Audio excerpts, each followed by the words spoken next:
अस्सलाम वालेकुम। प्रोग्राम दो राय के साथ मैं हूं असद तरीम खान और आज मेरा साथ देंगे बाकिर सज्जाद साहब। आज प्रोग्राम के पहले हिस्से में बात करेंगे सियासी जमातों की चेयरमैन सेनेट के मामले पर मुलाकातों और जोड़ तोड़ की। 2 दिन पहले साबिक वज़ीर आज़म नवाज शरीफ साहब ने रज़ा रब्बानी साहब के नाम पर इत्तफाक का इशारा दिया तो मामला सुलझते दिखाई दिए, मगर अचानक जरदारी साहब के रज़ा रब्बानी के हवाले से एक नए मौक़िफ़ ने कहानी में सस्पेंस बढ़ा दिया। एक जानिब हुक्मरान जमात अपना चेयरमैन सेनेट लाने के लिए MQM के दोनों धड़ों से मुलाकातें कर रही हैं और उसके अलावा पुराने इत्तेहादी मौलाना फजलुर रहमान साहब समेत दीगर जमातों से भी हमायत की गुजारिश की है। अब दूसरी जानिब बलोचिस्तान हाउस भी सियासी सरगर्मियों का मरकज़ नज़र आ रहा है। कभी इमरान खान अपने वफ्द के हमरा वहाँ का दौरा करते हैं और अपने 13 के 13 सेनेटर्स वज़ीर आला बलोचिस्तान की झोली में डालते नज़र आते हैं और फिर उस बात से आज प्रेस कॉन्फ्रेंस में फिर हट जाते हैं। और कभी आसिफ जरदारी साहब वज़ीर आला बलोचिस्तान के मेहमान बनकर पार्टी की हमायत के हवाले से बात करते हैं। उस तमाम सूरत हाल में किस जमात का पलड़ा भारी है, कौन सियासी चेस ठीक तरह से खेल रहा है और आसिफ जरदारी साहब के रज़ा रब्बानी के हवाले से बयानात के पीछे मोहरकात क्या हैं, उन पर भी बात करेंगे। और अगले कुछ हिस्सों में दोहरी शरीयत के पेचीदे मामले की भी बात करेंगे और इस मईशत की सूरत हाल पर भी बात करेंगे। जनाब, अगर हम आ जाएँ सर, शुरू करें हम रज़ा रब्बानी साहब के साथ। जो सेनेट ऑफ पाकिस्तान है, जिसकी इतनी ज़्यादा एक तरह की अलामती हैसियत है, उसको हम ऐवान बाला कहते हैं। मेरे लिए और आपके लिए, आई होप आपके लिए काबिल एहतराम है। रज़ा रब्बानी साहब ने एक तरह की अपनी शनाख्त बना ली थी, बेशक वो 18वीं तरमीम से जुड़ी हुई हो, बेशक वो तरक्की पसंद इनिशिएटिव से जुड़ी हुई हो, बेशक वो गैर जमहूरी क़ुव्वतों की खुलेआम तनकीद करने की एक तरह की इमेज हो। लेकिन अब हमें नज़र आ रहा है आसिफ जरदारी साहब आगे बढ़ के, फजलुर रहमान साहब उनके साथ खड़े हुए थे। वो क्लिप हमने इतना ज़्यादा देख लिया है कि इस शो में हम नहीं चलाएंगे बिकॉज वी आर डिफरेंट। उन्होंने कहा कि he is not my choice. तो जो मुझे बात थोड़ी सी अब अजीब लग रही है, अगर मियाँ नवाज शरीफ साहब भी राज़ी हैं तो ये बात ज़्यादा अच्छी नहीं लगती पाकिस्तान पीपल्स पार्टी की तरफ से कि वो अपना रेटरिक इतना ज़्यादा सख्त कर दें और बिल्कुल ही जिस तरह पहले तनकीद होती थी कि किसी और की ज़ुबान बोल रहे हैं, अपने लोगों को उस तरह ना सामने रखें। रज़ा रब्बानी साहब का जहाँ तक ये सिलसिला है तो वो थोड़ा सा कॉम्प्लिकेटेड है। अगर आप थोड़ा सा हिस्टोरिकली भी देखें तो जब वो चेयरमैन सेनेट थे उस वक्त भी पार्टी उनसे खुश नहीं थी। मुख्तलिफ इशूज़ के ऊपर उनसे इख्तलाफात रहते थे उनके, अगरचे वो चेयरमैन सेनेट थे लेकिन पार्टी उनसे वो इस तरह से एक्सपेक्ट कर रही थी कि वो शायद कोई पार्टीजन रोल प्ले करेंगे और पार्टी को फेवर करेंगे। उस तरह से रज़ा रब्बानी साहब जिस तरह उन्होंने अपना एक फेम बनाई है वो न्यूट्रलिटी की वजह से बनाई है, उन्होंने इशूज़ के ऊपर एक स्टांस लेने की वजह से बनाई है। जरदारी साहब वो चीज़ नहीं समझ रहे, जरदारी साहब उनको अपने एक पार्टी के आदमी के तौर पर देख रहे हैं। यहाँ तक कि अभी वो दोबारा से कैंडिडेट भी शायद नहीं बन रहे थे। वो बिलावल भुट्टो ने उन पे इंटरवीन करके उनको दोबारा कैंडिडेट बनाया और जिससे वोटिंग पैटर्न रहा सिंध में, तो वो भी बिल्कुल जिसे कहते हैं कि मार्जिन के साथ बिल्कुल वो जो लोअर प्रेफरेंसेस पे थे कैंडिडेट्स उनमें से जीत के आए। तो इसका मतलब है पार्टी में उन पर थोड़ा सा इख्तलाफ था, जिसका यहाँ पर हमें नज़र आया। मसला यहाँ पर यह हुआ है कि नवाज शरीफ साहब ने इस चीज़ को एक्सप्लॉइट किया है। उन्होंने देखते हुए कि पार्टी जो है इस वक्त एक एवोल्यूशन फेज़ में से गुजर रही है, उसके अंदर क्लियरली 2 कैंप्स हैं, एक जरदारी साहब का है, एक बिलावल भुट्टो का कैंप है। दोनों अपने आप को असर्ट कर रहे हैं। जो रज़ा रब्बानी साहब हैं ये बिलावल भुट्टो कैंप की, अगर आप पार्टी के अंदर जाके देखें तो उस चीज़ को उन्होंने एक खूबसूरती के साथ उनके कैंडिडेचर पिच करके उन्होंने कर दिया। जहाँ तक उन्होंने आज नाराज़गी का इजहार किया कि शायद मैं हलफ ना लूँ, वो उसका तल्लक जो है कि इससे है कि जो उनकी पब्लिकली उनको एम्बैरेस किया गया कि जी पार्टी पोजीशन की उन्होंने सपोर्ट नहीं की और जो दीगर गिले पब्लिक में किए गए, वो जरदारी साहब की गलती है। क्योंकि अदरवाइज तो ये पार्टी का राइट रहता है कि किसको नॉमिनेट करें किसको ना करें, लेकिन पब्लिकली जाके अपने ही पार्टी के आदमी को जिसने सेनेट को चेयर किया हो उसको उस तरह से ह्यूमिलेट करना, वो मेरे ख्याल में कुछ ज़्यादा था। लेकिन अभी जो ताज़ा तरीन जब मैं इधर आ रहा था तो इतला थी कि जो बातचीत चल रही है वो कामयाब हो गई है और रज़ा रब्बानी साहब राज़ी हो गए हैं हलफ उठाने पे एज मेंबर।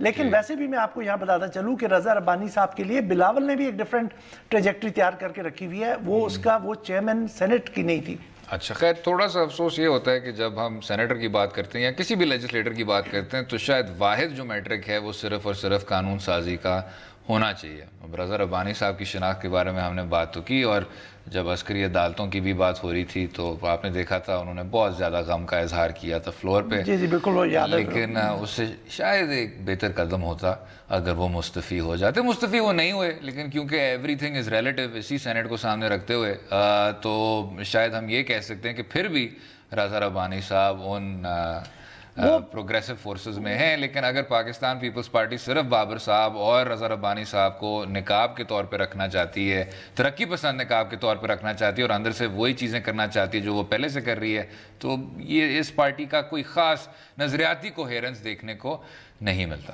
جو جب سے زرداری صاحب نے 2008-7 کے حادثے کے بعد جی دوبارہ انہوں نے سنبھالا ہے, تو انہوں نے پاور پالیٹکس کی ہے.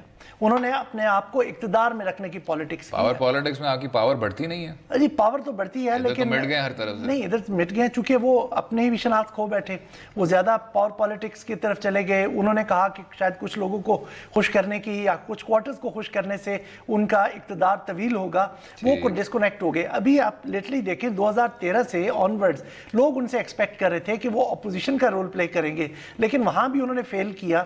وہاں پر بھی وہ کبھی حکومت کی طرف کبھی دوسری طرف نظر آتے تھے, تو اس وجہ سے ان کے سٹیٹس کے بارے میں کنفیوژن رہی, ان کی کریڈیبلٹی ایروڈ ہو گئی.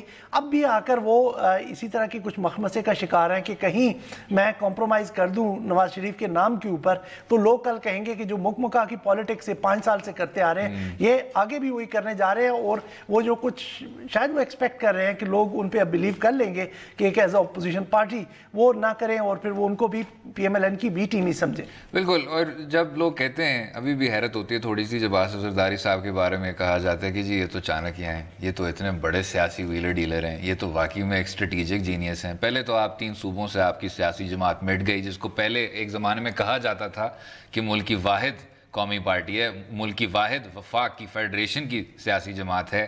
اس کے بعد پھر آصف زرداری صاحب کے بارے میں کہا جاتا تھا کہ یہ اسٹیبلشمنٹ سے ڈٹ کے لڑے ہیں. آپ نے دیکھا ہوگا کہ وہ جو ایک تقریر تھی جس میں انہوں نے ٹینک کی بات کی تھی اور اینٹ سے اینٹ بجانے کی تھی, اس کے بعد وہ ملک سے باہر چلے گئے. اچھا, لیکن ملک سے باہر کے بعد جب وہ واپس آ گئے تو پھر ایک دم سے ان کا خود ٹون بدل گیا, پھر پتہ نہیں کس نے کس کی اینٹ سے اینٹ بجائی. اس کے بعد پھر رضا ربانی صاحب اور فرحت اللہ بابر صاحب جو میرے خیال سے بے باکی اور دلیری اور صاف گوئی سے ایسے موضوعات اٹھاتے تھے سینٹ کے فلور پہ, جن سے بڑے بڑے ان کے کمپیئرڈ کچھ ایسے لوگ تھے جنہوں نے بالکل بھی نہیں اٹھایا, بلکہ وہ تو شاید اپوزٹ ڈائریکشن میں گئے. ان کو بھی زرداری صاحب نے آخرکار قربان کر دیا فار اے ہائر کاز, جو صرف یہ ایک سیاسی چانکیہ سمجھ سکتے ہیں, جس طرح ان کی پارٹی بھی دن بدن ڈوبتی جا رہی ہے.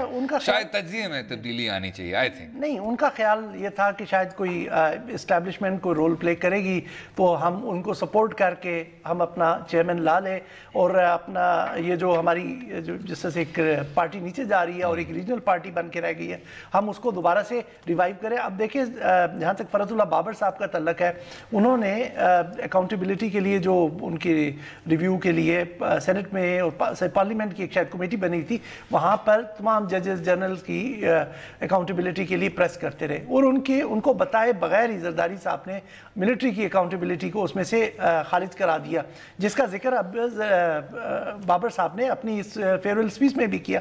تو ناراضگیاں بن رہی تھیں, وہ زرداری سے ناراض ہیں, وہ پارٹی سے ناراض نہیں ہیں. اب ساری جو امید ہے پارٹی کے اندر, جو مختلف لوگوں سے مجھے بات کر کے پتہ چلتا ہے کہ وہ بلاول سے یہ امید رکھ رہے ہیں کہ وہ دوبارہ سے جو پیپلز پارٹی کا ایک پروگریسو اور پیپل سینٹرڈ کریکٹر تھا, اس کی طرف پارٹی کو دوبارہ لے کے جائیں گے. But the young man so far has not delivered on any front. Sindh fest ہوا تھا, وہ بہت زبردست تھا. سندھ فیسٹ تو آپ نے یاد رکھا ہو, میرے دن سے تو سلپ بھی کر گیا, لیکن but you have to deliver. وہ ثقافت کی ایمرجنسی ڈکلیئر ہوئی تھی نا, کیونکہ ثقافت واقعی میں خطرے میں. لیکن لوگوں کو اور فرنٹس پہ ان کی چاہیے, وہ سندھ کو جس طرح کی ایک نیشنل کریکٹر ڈیولپ کرنا ہے, اس کو ری ایمفسائز کرنا ہے پنجاب کی بھی اندر اور دوسرے. تو لوگ وہ چاہ رہے ہیں کہ ڈیولپمنٹ کا ان کا ایجنڈا سامنے آئے, وہ کس طرح سے ڈیلیور کرنا چاہتے ہیں. وہ اکانومی کا جس طرح بھی ہم اگلے سیگمنٹ میں بات کریں گے, اس کو کس طرح سے ریوائیو کر سکتے सकते हैं, इदारों को किस तरह साथ लेके चल सकते हैं, उनके प्रिंसिपल्स, उनके शायद उनके ख्यालात वो बड़े अच्छे हों, लेकिन जब वो एक प्रैक्टिकल सिचुएशन में पड़ेंगे वो उसी वक्त टेस्ट होंगे। उनकी वालदा के बारे में भी बड़ी अच्छी रेपुटेशन थी जब वो 87 शायद 88 में फर्स्ट टाइम आई थी, लेकिन लोग कहते हैं कि then she failed many people, उन्होंने बहुत से लोगों की तवक्कुआत पर उस तरह से पूरा नहीं उतरी थी अपने फर्स्ट टेन्योर में। ग्रेजुअली वो इवॉल्व होती गई, जब उन्होंने सिस्टम के अंदर काम किया तो उन्हें रियलिटीज पता चली, तो साथ साथ उनके भी शायद उससे वो रिफाइन हो गई। लेकिन अभी एक अपने आइडियल्स के साथ एक आदमी आ रहा है, अगर उसको कोई अपॉर्चुनिटी मिलती है, अगर बतौर पाकिस्तान पीपल्स पार्टी का वोटर अगर मैं 88 में वोट डाल रहा हूँ तो मेरे सामने तो फिर भी शहीद मोहतरमा की एक बड़ी पुरानी तहरीक होगी, चाहे वो movement for restoration of democracy हो, चाहे वो फौजी आमरीत के खिलाफ हो, चाहे वो एक स्टैंड पे हो, चाहे वो पाकिस्तान पीपल्स पार्टी की बहाली पे हो। यहाँ तो मुझे सिर्फ सिंध फेस्ट नजर आएगा नहीं, और 2008 से 2013 का एक इंतहाई खूबसूरत दौर नजर आएगा मुझे। लेकिन नहीं, मैं आपसे पूछ रहा हूँ मैं वोट क्यों डालूं? नहीं वोट जो कुछ पीपल्स पार्टी के साथ आइडियोलॉजिकली लिंक्ड हैं लोग, वो तो देंगे वोट। वो कम से कम नहीं होते जा रहे हैं, वो कम होते जा रहे हैं क्योंकि पीपल्स पार्टी ने लोगों की उस तरह से तवक्कुआत पे पूरा नहीं उतरी है। पंजाब में से देखें अब वाइप आउट हो गई है, केबी में से भी बिल्कुल उनकी रेजिडुअल सी प्रेजेंस है, बलूचिस्तान कभी भी पॉलिटिकल पार्टीज का एरिया नहीं रहता, वो इसीलिए तो हम बात कर रहे हैं कि रीजनल पार्टी रिड्यूस होकर रह गई है। उन्होंने उस परसेप्शन को करेक्ट करना है, उन्होंने डिलीवर करना है, लेकिन सिंध जो है वो उनके लिए कोई अच्छा, जिसे कहते हैं कि वो पोस्ट कार्ड नहीं है कि लोगों को बता सके कि भाई हमारा वो सिंध हमने इस तरह से बेहतर किया। उम्मीद ही अब कर सकते हैं, कोई शक नहीं जनाब, उम्मीद ही कर सकते हैं। और अगले हिस्से में साथ उम्मीद हम बांधेंगे कि सेनेट के जो अब अराकीन असेंबली में शामिल होंगे उसकी क्या नंबरिंग होगी और सियासी जमातों में क्या सरगर्मियां हैं, उस पर भी बात करेंगे। रहिएगा हमारे साथ।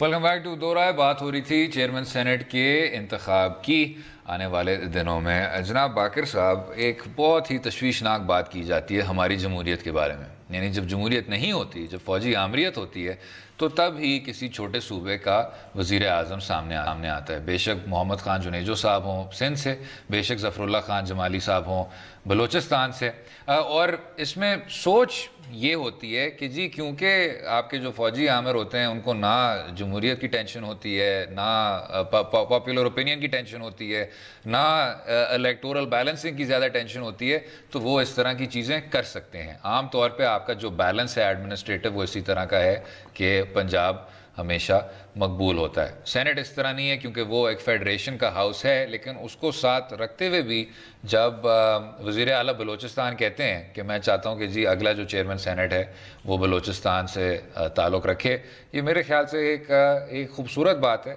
और अगर बन पाए कोई चेयरमैन सेनेट बलूचिस्तान से तो होना चाहिए, लेकिन उसके पीछे अब उसको फिर यही जोड़ा जा रहा है जी गैर जमहूरी क़ुव्वतों के साथ, एडजस्टमेंट्स के साथ, इंजीनियरिंग के साथ। इमरान खान साहब का भी जो मौक़िफ़ था उसमें शायद तब्दीली देखने को मिली है। क्या समझते हैं आपसे? इमरान खान के उससे मौक़िफ़ से शुरू कर लेते हैं कि वो तब्दीली नहीं है, एक वजाहत मेरे ख्याल में जहाँ तक मुझे समझ आई है, ठीक है कि जी मैंने उनको कहा था कि मेरे जो 12 के 13 अरकान हैं सेनेट के, वो आपकी डिस्पोजल पे है अगर आप में से ग्रुप में से कैंडिडेट आ जाए, क्योंकि इमरान खान की एक पोजीशन रही है कि वो पीपल्स पार्टी के साथ नहीं चल सकता, कि मैं जी जरदारी साहब का एक करप्ट इमेज है, टेंटेड इमेज है, तो मैं उनके साथ नहीं जाऊँगा। आज देखा होगा कि PMLN ने भी इस चीज़ पे काफ़ी उनकी ले देखी है अपने बहावलपुर जलसे में कि देखे जी आपने एक वाया मीडियम तैयार करके उसके जरिए आपने जरदारी साहब के साथ कोऑपरेट कर दिया। तो ये जो आप एक बिल्कुल कॉम्प्लेक्स सी सिचुएशन देख रहे हैं, पॉलिटिक्स में हमेशा से कॉम्प्रोमाइजेस होते हैं। ठीक है, इस दफा हमें लग रहा है कि थोड़ी सी इनफ्लेक्सिबिलिटी, लचक की कमी आ रही है सियासी जमातों में। किसकी तरफ से? सब पार्टीज की तरफ से। उसकी वजह एक तो यह है कि स्टेक्स बहुत बढ़ गई हैं, दूसरा इलेक्शन सर पे आ रहा है। अब यहाँ पर कोई पार्टी किसी के साथ अलाइन होती हुई नजर नहीं आना चाहती, और ये कंफ्यूजन जो है कि चेयरमैन सेनेट किस पार्टी का होगा, वो मेरे ख्याल में आखिरी दिन यानी कि संडे की रात तक भी शायद इस तरह की लेन देन स्विच चलता रहे। अब JUIF है जो कि PMLN के साथ फेडरल में अलाइड है, जबकि इसी आज़ाद ग्रुप के साथ वो प्रोविंस में अलाइड है। तो उन्होंने पहले नवाज शरीफ के पलड़े में अपना वजन डाला, अब वो सुना है कि अब वो कोई नया रुख इख्तियार कर रहे हैं, अगरचे वो पहले जरदारी साहब को रिफ्यूज़ कर चुके हैं। वो अब जो उनके कैंप से पता चल रहा है कि वो आखिरी वक्त तक जिसे कहते हैं वेट एंड सी वाली पॉलिसी रखना चाहते हैं। इसी तरह जमात इस्लामी से मेरी बात हुई, वो भी वेट एंड सी की पॉलिसी पे चले गए। तो लोग जब ये सारी कंफ्यूजन बन रही है तो पीछे हट रहे हैं। अब लोग पीपल्स पार्टी के साथ उस तरह से एसोसिएट होना नहीं पसंद कर रहे, ना पीटीआई। तो पीपल्स पार्टी के लिए इस वक्त नंबर्स पूरे करना मुश्किल हो रहा है। इसी तरह पीएमएलएन का भी मसला है कि वो भी कंसेंसस की बात करते हैं, पीटीआई भी कंसेंसस की बात करती है। ये बज़वर्ड एक बन गया, लेकिन कोई प्रैक्टिकल स्टेप्स उस तरह से नहीं ले रहा है जिस तरह से वो चाले चल रहे हैं। तो मुझे कंसेंसस कैंडिडेट तो दूर तक नहीं नजर आ रहा। अच्छा, बीच में बाकी साहब आपने एक बहुत दिलचस्प बात की, आपने कहा कि जी स्टेक्स बहुत बढ़ गए। ये क्या स्टेक्स हैं?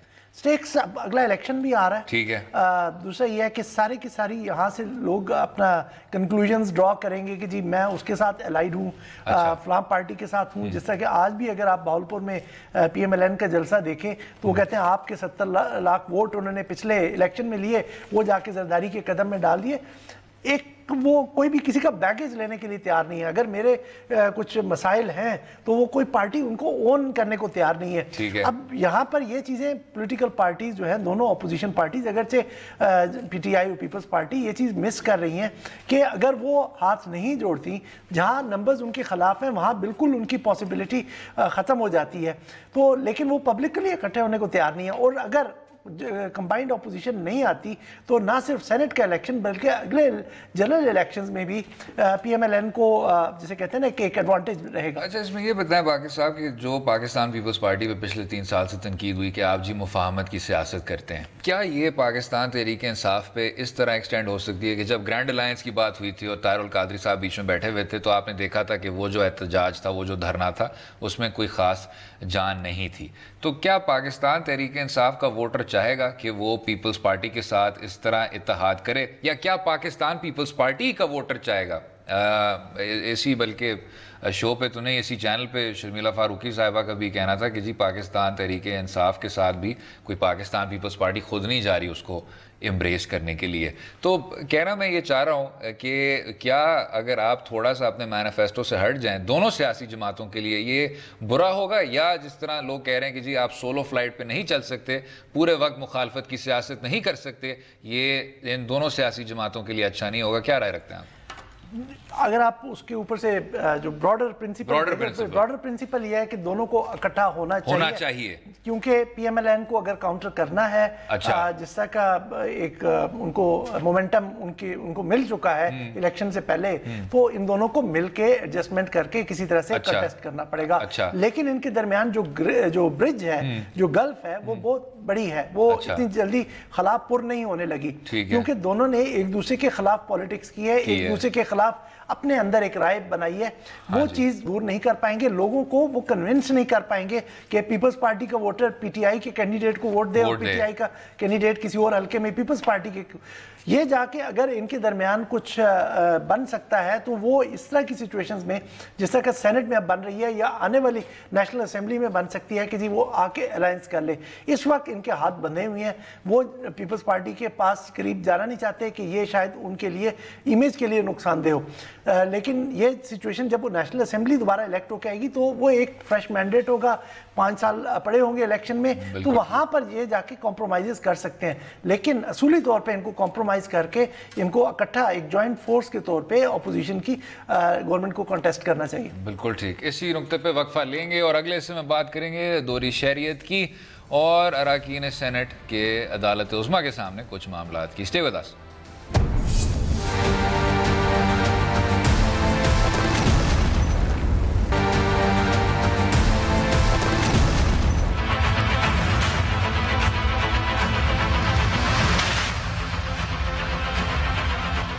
वेलकम बैक टू दो राय। इस हिस्से में दोहरी शहरियत के मामले पर बात करेंगे जो हमेशा से गौर तलब रहा है। सेनेट इंतखाबात के बाद चीफ जस्टिस ने इस मामले का नोटिस लिया और चेयरमैन सेनेट के इंतखाबात से कबल ही इस मामले को निपटाने का इशारा दे दिया है। अब इस हवाले से कल आने वाला फैसला कितनी अहमियत का हामिल होगा और सियासतदानों के अलावा दीगर अहम ओहदों पर बैठे लोगों की दोहरी शहरियत पर भी प्रोग्राम के इस हिस्से में बात करेंगे। जनाब, दोहरी शहरियत पर अगर हम आ जाएं, एक आपका सिटीजनशिप एक्ट है खूबसूरत सा, जो कहते हैं कि अगर आप अपनी सिटीजनशिप किसी और मुल्क की अगर आप सिटीजनशिप संभाल लेते हैं तो उसके बाद से आपको अपनी शहरियत سرنڈر کرنی ہوتی ہے. لیکن اس میں ایک مخصوص فہرست ہے کچھ ممالک کی جس وجہ سے آپ دوہری شہریت پھر بھی رکھ سکتے ہیں, یعنی پاکستانی شہری بھی آپ رہ سکتے ہیں.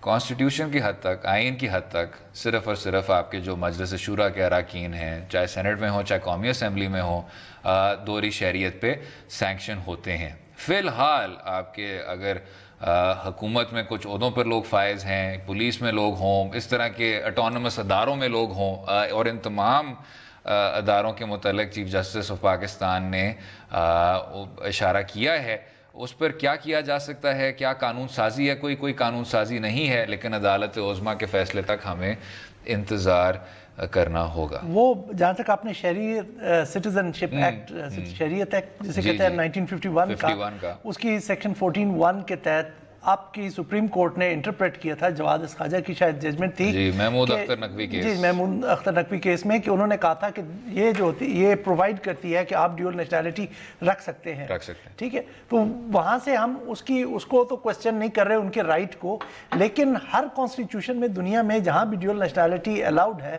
تو انہوں نے کچھ بیلنسنگ ایکٹ کچھ اس چیز رکھی ہوتی ہے, اور اسپیشلی یہ ہمارے کانٹیکس میں بہت زیادہ امپورٹنٹ ہو جاتی ہے, جس طرح کا ہمارا ایک رہا ہے کہ ہمارے یہاں کرپشن بھی رہی ہے, ہمارے ابیوز آف پاور بھی رہی ہے, اور بھی ہمارے دیگر مسائل رہے ہیں دوسرے ممالک کے ساتھ, آپ کے جس طرح کے لوگوں کے کچھ لوگوں کے ڈائریکٹ روابط رہے, تو لوگوں کو خدشات رہتے ہیں.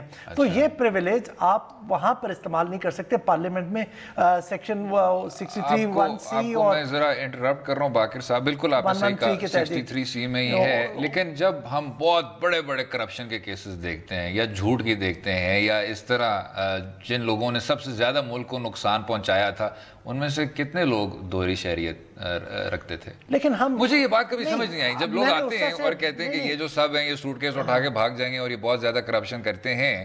اس میں سے جب بھی ہم کرپشن کی بات کرتے ہیں یا جرائم کی بات کرتے ہیں یا جیسے بھی بات کرتے ہیں, اس میں کوئی ڈول نیشنلز, کوئی پروٹیکٹڈ کلاس نہیں ہوتی. عموماً وہ آدمی پاکستانی شہریت رکھتا ہے اور اس سے ہٹ کے کوئی شہریت رکھتا نہیں ہے. میں صرف تھنکنگ پہ آنا چاہ رہا ہوں. ایک تو تھیوریٹیکل پارٹ ہے نا اس کا کہ جی جس بندے کی ڈیول نیشنلٹی ہے اس کی پاکستان کے ساتھ اس طرح کمٹمنٹ نہیں ہوگی جس کی سنگل ایک نیشنلٹی ہے پاکستان کی, وہ اس کی سٹیکس پاکستان میں نہیں ہے. آپ کو پتا ہوگا 2012 میں تقریباً درجن سے کچھ زائد لوگ اسی بات پر پارلیمنٹ سے ڈسکوالیفائی ہوئے, کچھ نے اپنی شہریت ریناؤنس کی اور ری الیکٹ ہوئے. اس میں اگر آپ رحمان ملک صاحب کا بھی کیس دیکھیں تو کافی کلیئر ہے. جب وہ آئے انہوں نے یو کے بارڈر ایجنسی کے دستاویزات بھی سامنے رکھے اور کہا کہ جی ادھر تو کلیئر ہے کہ میں نے اپنی شہریت چھوڑ دی تھی, سرنڈر کر دی تھی میں نے, لیکن اس میں بھی آپ نے خود جناب جواد خواجہ صاحب کے فیصلے کا حوالہ دیا. یہ خلجی عارف صاحب کے ڈیسیجن کے حوالے سے ہے. انہوں نے کہا کہ جی بات یہ, جب آپ نے اپنے نامینیشن فارمز جمع کرائے تھے تو اس وقت آپ نے ڈکلیئر کیا تھا کہ آپ دوہری شہریت نہیں رکھتے تھے, اور کیونکہ تب آپ غلط بیان دے رہے تھے تو پھر آپ صادق اور امین نہیں رہے, اور اس وجہ سے آپ کا جو بھی یہ سینٹ کا انتخاب تھا وہ انویلیڈیٹ ہو جاتا ہے اور آپ ڈسکوالیفائی ہو جاتے ہیں. تو ادھر بھی آئی تھنک اگر آپ نے اس کو بالکل ہی ایک جملے تک محدود کرنا ہے تو یہ جتنے بھی لوگ ہیں جن کا ذکر کیا گیا ہے جو ایوان بالا کے انتخابات میں کامیاب ہوئے, ان کو صرف اور صرف ایک ان ایکویوکل رینانسیشن عدالت عظمیٰ کے سامنے رکھنی ہوگی, اور وہ جو رینانسیشن ہے اس کو ڈیٹڈ ہونا چاہیے سینٹ کے نامینیشن فارمز فائل کرنے سے پہلے کا. اور وہ خود جو فارم بھی ہے, اب دیکھیں میں اگر باہر جا کے چوراہے میں کہوں کہ جی میں یہ شہریت اپنی سرنڈر کرتا ہوں تو اس کا شاید قانونی وزن اتنا نہیں ہے بنسبت اگر یو کے بارڈر ایجنسی یا کینیڈین ایمبیسی یا جو بھی امریکی ادارہ ہے آپ کو کہے کہ جی آپ نے یہ شہریت سرنڈر کر دیا. اور آخر میں یہ بھی کہوں باقر سجاد صاحب کہ اس میں سرکولیشن بھی ہوئی تھی کہ اٹارنی جنرل فار پاکستان نے جا کے یہ فہرست فراہم کی تھی. اٹارنی جنرل فار پاکستان تو صرف عدالت عظمیٰ کی معاونت ہی کر سکتا ہے. یہ جو فہرست ہے یہ یا تو آپ کو انٹیریئر پرووائڈ کر سکتی ہے یا آپ کو ای سی پی پرووائڈ کر سکتی ہے, لیکن ماشاءاللہ سے رپورٹنگ اتنی خوبصورت ہوئی تھی. اس سے کہ اس کے اوپر کافی ریزنٹمنٹ بھی देखी गई अटॉर्नी जनरल वाले इशू के ऊपर। मैं उसको लाना नहीं चाह रहा था क्योंकि किसी शख्स के बारे में तो नहीं बहस करनी चाहिए, जो गलत थी, क्योंकि उन्होंने ये बात ही नहीं की उधर रोस्टर पे नहीं बात की उन्होंने कि ये केस ऑफिसर्स के बारे में था, जो कि अब तकरीबन पता चल रहा है एक फिगर के मुताबिक 213 और एक और फिगर के मुताबिक 273 के करीब सरकारी अफसरान दोहरी शहरियत रखते हैं और कई बड़े अहम ओहदों पर हैं। तो उसकी जब केस के ऊपर बहस हो रही थी तो वहां पर पूछा गया चीफ जस्टिस साहब की तरफ से कि मैंने अखबार में पढ़ा है कि कुछ नए सेनेट के अरकान भी दोहरी शहरियत रखते हैं। तो वहां पर अटॉर्नी जनरल ने कहा कि जी और ये बिल्कुल गलत है, क्योंकि कभी हुआ ही नहीं। इलेक्शन कमीशन ऑफ पाकिस्तान से पहले ये बात की गई थी कि जी कौन लोग हैं जो सेनेट में खसूसी तौर पे मुंतखब हुए लेकिन डुअल नेशनैलिटी रखते हैं, जिसपे इलेक्शन कमीशन ऑफ पाकिस्तान के नुमाइंदे ने आके ये फहरिस्त फराहम की थी और फिर वो कन्फर्म किया इंटीरियर मिनिस्ट्री का हवाला देते हुए कि हमें भी ये सिर्फ बताया गया है इंटीरियर मिनिस्ट्री की जानिब। तो इसमें किन लोगों को अटॉर्नी जनरल फॉर पाकिस्तान का किरदार नजर आया पता नहीं कौन थे और किस तरह थे। पब्लिक नैरेटिव बिल्कुल गलत था। वो एक रिपोर्ट में आया और वो रिपोर्ट शायद बार बार रिप्रोड्यूस होती गई, वो रिपोर्ट बिल्कुल ही गलत थी। बट एनीवे आप कह रहे थे सर दोहरी शहरियत के दोहरी शहरियत का ये मसला है कि वो जैसा कि मुल्क से कमिटमेंट के ऊपर ये इशू है, हमारी जो एक बैकग्राउंड है उसकी वजह से हमने ये बनाया। अब यहाँ पर आके हम दो स्टैंडर्ड्स नहीं रख सकते। हमने अगर 12 लोगों को पीछे इसकी वजह से डिस्क्वालीफाई किया और पार्लियामेंट से निकाला, जिनमें से शायद कुछ लोग वापस भी आ गए थे री इलेक्ट होके, जैसे रहमान मलिक साहब का केस है, तो ये चीज़ इस दफ़ा भी अप्लाई होनी चाहिए। अगर कोई है लोग तो उन्होंने डिक्लेरेशन नॉमिनेशन पेपर्स फाइल करने से पहले रिनाउंस की हो, और उन लोगों ने सब ने कहा, ये 5 के करीब लोग हैं जिनमें से 3 के बारे में कहा जा रहा है कि कल वो एफिडेविट दाखिल करेंगे क्योंकि कोर्ट ने लीनियंसी इस बारे में शो की कि हम किसी तरह से चेयरमैन के इलेक्शन पे असरअंदाज होना नहीं चाहते। अगर आप ये एफिडेविट दे दें कि ये इरिवर्सिबल है रिनंसिएशन, तो विल कंसिडर दैट और शायद उनको वोट करने का इजाजत मिल जाए। अभी बाकी साहब अगर कानून फील्ड में नहीं है और इसको अब सामने रखें कि जी गवर्नमेंट के कुछ अफसरान हैं जो डुअल नेशनल्स हो सकते हैं, एक फहरिस्त फराहम भी की गई है जिसमें उन्होंने ये सामने रखा है कि जी ये लोग डुअल नेशनल्स हैं, और उसके बाद ऑटोनमस बॉडीज़ के मुतालिक भी उन दोहरी शहरियत रखने वाले अशखास के बारे में बात की गई है। तो क्या अदालत फिर कह सकती है कि जी आप ये कानून साजी करें, और अगर कहती है तो आप क्या राय रखते हैं आप? नहीं, इसके बारे में जो अदालत मेरा ख्याल में एक ओपिनियन सकती है, क्योंकि वो लोग भी पॉलिसी इम्प्लीमेंटेशन में, अगर पॉलिसी फॉर्मुलेशन में नहीं इन्वॉल्व है तो इम्प्लीमेंट करने में है। देखें अब पंजाब में जो आपका आईबी के डीआईजी है वो भी ड्यूल नेशनल है, और इंटीरियर में कुछ साहब बैठे हुए हैं, वो साहिबान बैठे हुए हैं, वो ड्यूल नेशनल है। इसी तरह नारकोटिक्स में, ह्यूमन राइट्स में, तो वो शायद उस तरह का एक यूनिफॉर्मिटी लाने के लिए कह दे, उनके ऊपर तो शायद सर्जनिश उस तरह से ना हो, लेकिन फ्यूचर के लिए वो लेजिस्लेशन के लिए कह सकती है। बहुत से इशूज़ के ऊपर सुप्रीम कोर्ट कहती रहती है कि इनके ऊपर लेजिस्लेशन करे। इस सिलसिले में भी मुझे उनके बारे में कोई फिक्र नहीं है कि शायद उनको वो जॉब से निकाल देंगे। इसके बारे में कोई निकाला जाएगा, या तो उन्हें कहेंगे कि अपनी दूसरी शहरियत रिनाउंस करें और आप चूज करें पाकिस्तान के दरमियान या दूसरे मुल्क के दरमियान। साथ ही साथ अपना लेजिस्लेचर को भी कहा जाएगा कि इस इशू को भी, इसको भी, जो ब्यूरोक्रेसी वाला एलिमेंट है इसको भी अपने जो नेशनैलिटी की क्लॉज है उसके अंदर लेके कि जी ड्यूअल नेशनैलिटी अलाउड है कि नहीं ब्यूरोक्रेट्स के लिए। बिल्कुल ठीक। अगले हिस्से में बाकर सज्जाद साहब की एक्सपर्टीज़ का फ़ायदा उठाएंगे और मईशत के खसारा की भी बात करेंगे और माशी सूरत हाल की बात करेंगे। रहेगा हमारे साथ।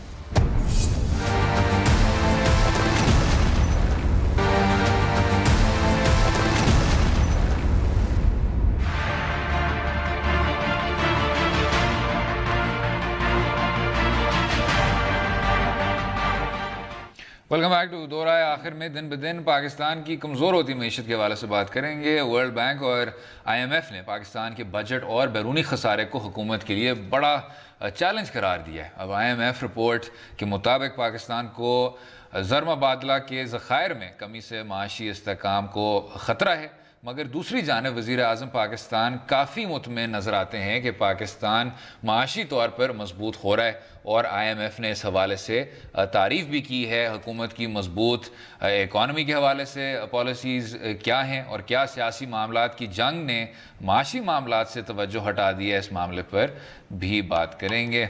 जनाब वज़ीर आज़म पाकिस्तान साहब का कहना है कि मईशत मजबूत हो रही है, टीम में भी इस तरह की ऑप्टिमिज़म देखने को मिलती है। کیا رائے رکھتے ہیں؟ جو میاں صاحب کے جیسا کہ ہم بیانیے کی اکثر بات کرتے ہوتے ہیں اس ہمارے پروگرام میں، تو یہ ایک بیانیہ بنایا گیا تھا کہ ہماری اکانومی بڑی شائننگ ہے، ڈیولپ کر رہی ہے، اور اس کا جو بیسس مستحکم ہو گئی ہے. جی مستحکم ہو گئی ہے. وہ اس کا بیانیہ کی جو بیسس تھی وہ یہ تھی کہ فورن انویسٹمنٹ آ رہی ہے جو زیادہ تر سی پیک کے انڈر آئی ہے، اور اس کے بعد ہمارے ریزروز بڑھ رہے ہیں. ابھی مسئلہ یہ ہو رہا ہے کہ ریزروز اب کم ہونا شروع ہو گئے ہیں. ابھی لیٹسٹ رپورٹ میں مارجنلی کوئی بڑھے ہیں، اور لیکن آپ یہ دیکھیں کہ جو انٹرنیشنل ایجنسیز ہیں جیسے موڈیز تھے یا آئی ایم ایف والے تھے، یہ پچھلے سال بھی انہوں نے جسے کہتے ہیں کہ الارم دیا کہ آپ کے جو فنڈامنٹلز ہیں وہ ٹھیک نہیں ہیں، آپ توجہ دے لیں. لیکن لوگوں نے اگنور کیا. یاد ہے آپ کو کہ army chief general Qamar Bajwa کی بھی ایک کراچی میں اسٹیٹمنٹ تھی جس پہ کافی قرضے کے بارے میں جی کافی لے دے ہوئی تھی. یہاں مسائل یہ ہو رہے ہیں کہ ہمارا کرنٹ اکاؤنٹ ڈیفیسٹ، مطلب جتنا بھی ہم دنیا سے لین دین کرتے ہیں اس میں خسارہ بڑھتا جا رہا ہے. ٹھیک ہے. پھر ایک ٹریڈ ڈیفیسٹ ہے کہ جو ہماری امپورٹس ہیں وہ بہت زیادہ ہیں ایکسپورٹ سے. ہم نے ایکسپورٹس پہ توجہ نہیں دی. امپورٹس زیادہ اس لیے بڑھ گئی کہ ایک سی پیک کے انڈر وہ چیزیں آ رہی ہیں، اس کی وجہ سے ہمارے ریزروز کم ہو رہے ہیں. اب جہاں پر تاکہ ناظرین کو بجائے میں الفاظ کے ہیر پھیر میں جاؤں، وہ ان کو اتنی جلدی یہاں پر اس فورم کے تھوڑی دیر جو ٹائم رہ گیا اس میں سمجھ نہیں آنا، بتاؤں کہ جو اب گورنمنٹ کر سکتی ہے وہ، یا اس اعلان کا مطلب کیا ہے کہ اب ہم جا رہے ہیں الیکشن کی فیز میں. یہاں پر ہم 27 اپریل کو یہ اناؤنس کرنے جا رہے ہیں بجٹ. وہاں پر لوگوں کو ووٹ لینے کے لیے لوگوں کے کچھ انسینٹیوز دیں گے جس میں جن کی کاسٹ زیادہ ہوگی، کچھ ڈیولپمنٹ سکیمز اناؤنس کی جائیں گی. اگر ہم نے پیسے اسی طرح سے پھینکتے رہے تاکہ اپنے الیکشن جیتنے کے لیے، اس کے بعد ایک 3 سے 1 مہینے کا گورنمنٹ فارمیشن کا پیریڈ آئے گا الیکشن کے بعد، تو یہ کوئی 6-7 مہینے کا سٹریچ آ رہا ہے جس میں اکانومی پہ اس طرح سے نہیں رہے گا. تو یہ جو ہمارا جو کرنٹ اکاؤنٹ ڈیفیسٹ ہے اور ایکسٹرنل فائنانس کا ڈیفیسٹ ہے، جو مطلب دنیا سے ہم نے قرض لی ہوئے ہیں جو بہت زیادہ اوپر چلے گئے ہیں، وہ بھی ہمارے بڑھ جائیں گے. ان کی ایک یہ پریشانی ہے. ان کی دوسری پریشانی یہ ہے کہ ہم نے سرکولر ڈیٹ کو نہیں ایڈریس کیا، ہم نے اپنی الیکٹرسٹی میں لائن لاسز کو ایڈریس نہیں کیا، ہم نے پبلک انٹیٹیز جو ہے ہماری اون جیسے پی آئی اے ہے وہاں پر جتنا نقصان ہو رہا ہے اکانومیکلی اس کو ایڈریس نہیں کیا، اور اپنے ٹیکس بیس پہ توجہ نہیں دی. اب یہ وہ تمام معاملات ہیں جو اب حکومت کو دیکھنا ہے. ان کا حل اس میں ہے کہ ایک تو آپ اپنی ایکسپورٹس کو بڑھائیں، جو ایک تو ہمارے یہ کہ ڈائیورسیفیکیشن ہمیں کرنی پڑے گی. ہمارے یہاں اس طرح کی پروڈکٹس نہیں ہیں جو ہم دنیا میں بیچ سکیں، لیول کم ہے، لوگوں کرنا ہے. انفراسٹرکچرل پرابلمز ہیں، بجلی کی ہم اس پروگرام میں پہلے بھی بات کی ہے کہ لوڈ شیڈنگ واپس آ رہی ہے. دوسرا چائنا کی ادھر بہت زیادہ آنے کی وجہ سے جو وہاں سے امپورٹس آ رہی ہیں ان کی وجہ سے ہماری جو ڈومیسٹک پروڈکشن افیکٹ ہوئی ہے. پھر ہم ایک کنزیومر سوسائٹی ہے کہ ہم یہاں پر چیزیں بہت زیادہ استعمال کرتے ہیں جس کی وجہ سے ہماری امپورٹ بل بھی ہمارا اوپر جا رہا ہے. اس کو ہم نے نیچے کرنا ہے. پلس ہم نے جی ڈی پی کو سسٹینڈ ایک 6-7% تک رکھنا ہے. آخر میں یہ کہہ سکتے ہیں کہ جو سفر ہے آگے وہ طویل ہے، وہ کٹن بھی ہے. امید ہے آپ کو آج کا پروگرام پسند آیا ہوگا. مجھے اور باقی سجاد صاحب کو اپنی رائے سے بھی آگاہ کیجیے ٹویٹر اور فیس بک کے لنکس کے ذریعے. کل تک اجازت دیں. خدا حافظ.